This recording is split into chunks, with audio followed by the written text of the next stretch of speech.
morning and welcome to Rising. We've got a terrific show for you today. And Niall Stanich is back in the hot seat. Although I guess you were yesterday as well. I was, although I was thrown because Amber Duke was here on a Wednesday. Almost an unprecedented situation. You were thrown. I was thrown. Yeah. My schedule just so happened to be that I didn't have to film anything for any news organization yesterday, which almost never happens, and so I didn't even know how to dress myself for the morning when I didn't have to wear a suit. It's like I don't own any normal pants anymore. I don't own jeans that are in the style of the young people now, so I can't even bother. No young people's jeans for you. So were you just idling for the rest of the day then? I had to go into my other place of employment for some meetings, but Excellent. I'm like, nobody wants to hear me talk on television today. What is this? Shocking. Well, we're glad you're back, and we have plenty to talk about. Yes, we do. So, coming up on Rising, President Trump is reportedly considering a new refugee plan that would prioritise English speakers and those whom he says would more easily assimilate. Some on the left, however, are sounding the alarm. And of course, Elon Musk is outraged over the fact that two of the teenagers who allegedly assaulted one of his Doge employees are avoiding prison time. And some comments that President Trump made during a ceremony to award the late Charlie Kirk with the Medal of Freedom. Those comments are raising some eyebrows. But first, in the normal fashion, Robbie, let's start us off with what is on your radar. Well, we're going to start out with some agreement today, I think, Niall. No one is happy about the Pentagon's new press policy. Earlier this week, media outlets spanning the political spectrum almost universally declined to sign on to a memorandum issued by Secretary of Defense Pete Hegseth. It would require defense reporters to promise that they will not seek to obtain unauthorized information. Quote, information must be approved for public release by an appropriate authorizing official before it's released, even if it is unclassified, the memorandum states. Now, Hegseth is, of course, within his rights to forbid his own employees from leaking stories to journalists to the extent that's possible, and federal officials who do leak classified documents can be prosecuted under existing law, although it's often, frankly, in the public's interest for them to do so anyway. But if anything is to be done, government policy should place constraints on government employees, not on journalists or the public. Now, obviously, reporters are going to try to induce Pentagon officials to provide information, even if it's not approved for public release by Hegseth's personal PR department.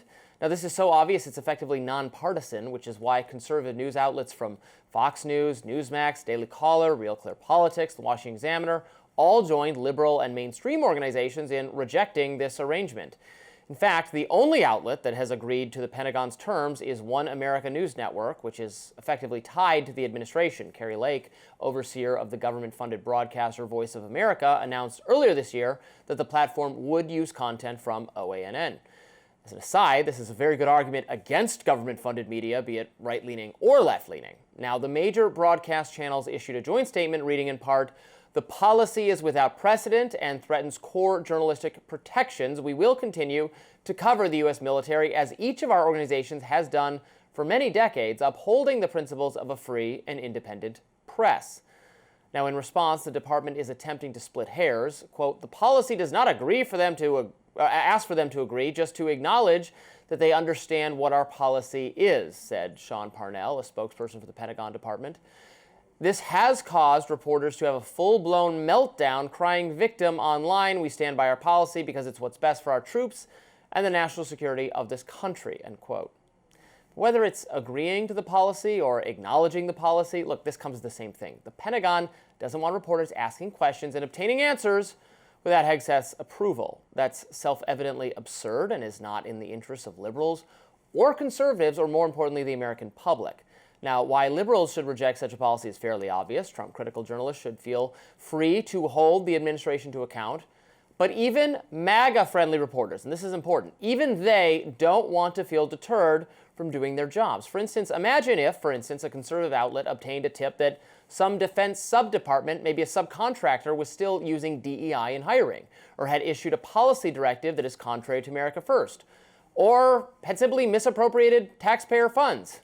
It happens. This last example is hardly theoretical. The Pentagon has failed 7 audits in a row. Now, it might be embarrassing for Hegseth or whoever is in charge of the department that this had happened under their watch, and they might wish to suppress a news report on it, even from conservatives. The incentive would be to decline to authorize the release of information about the situation or to release it in a way that is flattering to the administration's perspective. But conservative news organizations shouldn't play by those rules. They would be doing their readers, viewers, and subscribers a disservice if they did. Here was Ron Paul, who's no fan of mainstream media, nevertheless explaining the other day why this new policy of limiting journalist access is just very, very bad for freedom. We don't think this is a very good idea to curtail the ability to find information and sign up if you even want to get on a list where you might get a little bit of information. I think it's a very dangerous move that's going on right now. Now, to the Trump administration's credit, they have made space for new media, for podcasters, social media influencers, and so on in the press pool. President Trump and his comms team understand that more and more Americans are getting news and information from a more diverse array of content providers who make use of all the new platforms available to them: YouTube, X, Spotify, Instagram, Substack, Rumble, and so on. People who make content for those platforms should have a seat at the table. Out with the old and in with the new. I'm fine with that. But as we transition to new media and discard what wasn't working about old media, we don't want to create a new media environment that fails to do solid reporting or hold the government accountable at all. Just because Hegseth is well liked by MAGA doesn't mean he should be immune from scrutiny. Conservatives need to make sure the administration is fulfilling its priorities. We don't want them getting too comfortable. If reporters can't ask questions, then we, the public, can't get answers. I think I would fully endorse that, Robby. I don't really see anything there that I disagree with.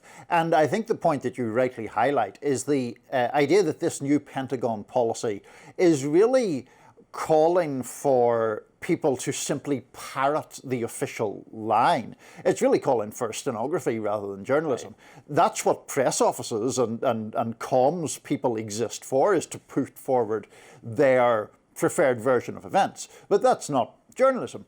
And to your point about the audits, the Pentagon is, as we know, this vastly funded operation, taxpayer money going in there by the billion, and of course it is in the public interest to find out what is going on there. And just a couple of other quick points. I do think it is to the credit of conservative-leaning organisations that they have, with the exception of OAN, declined to sign this. I think that's good that they're standing up for those journalistic principles.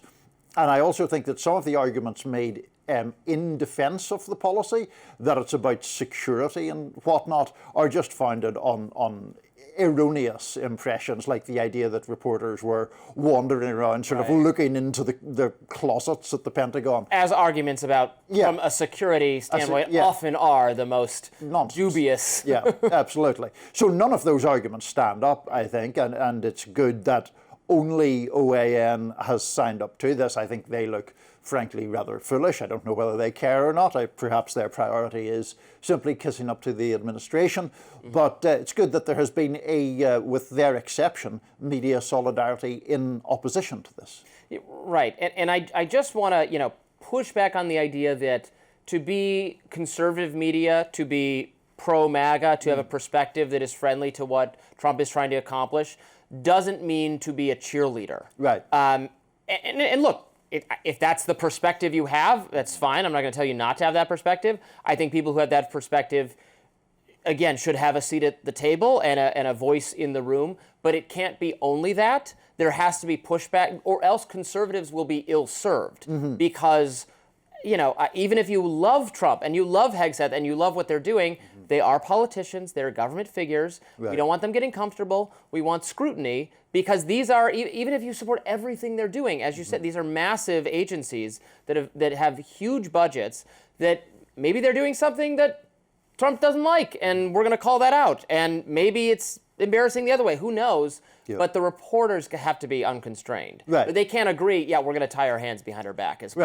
try to look at what the Pentagon's doing. It makes no sense. It does not serve their own audiences, which is why they've signed on to this opposition to the statement. Absolutely, and I agree completely. There's a difference between news that is reported with a certain perspective, but is still valid journalism, and cheerleading, which is just cheerleading of no worth. Can't have that. We cannot. In any event, a new report is detailing the Trump administration's vision for the US refugee program, and some are calling it racist. We'll tell you why after the break. Stay with us.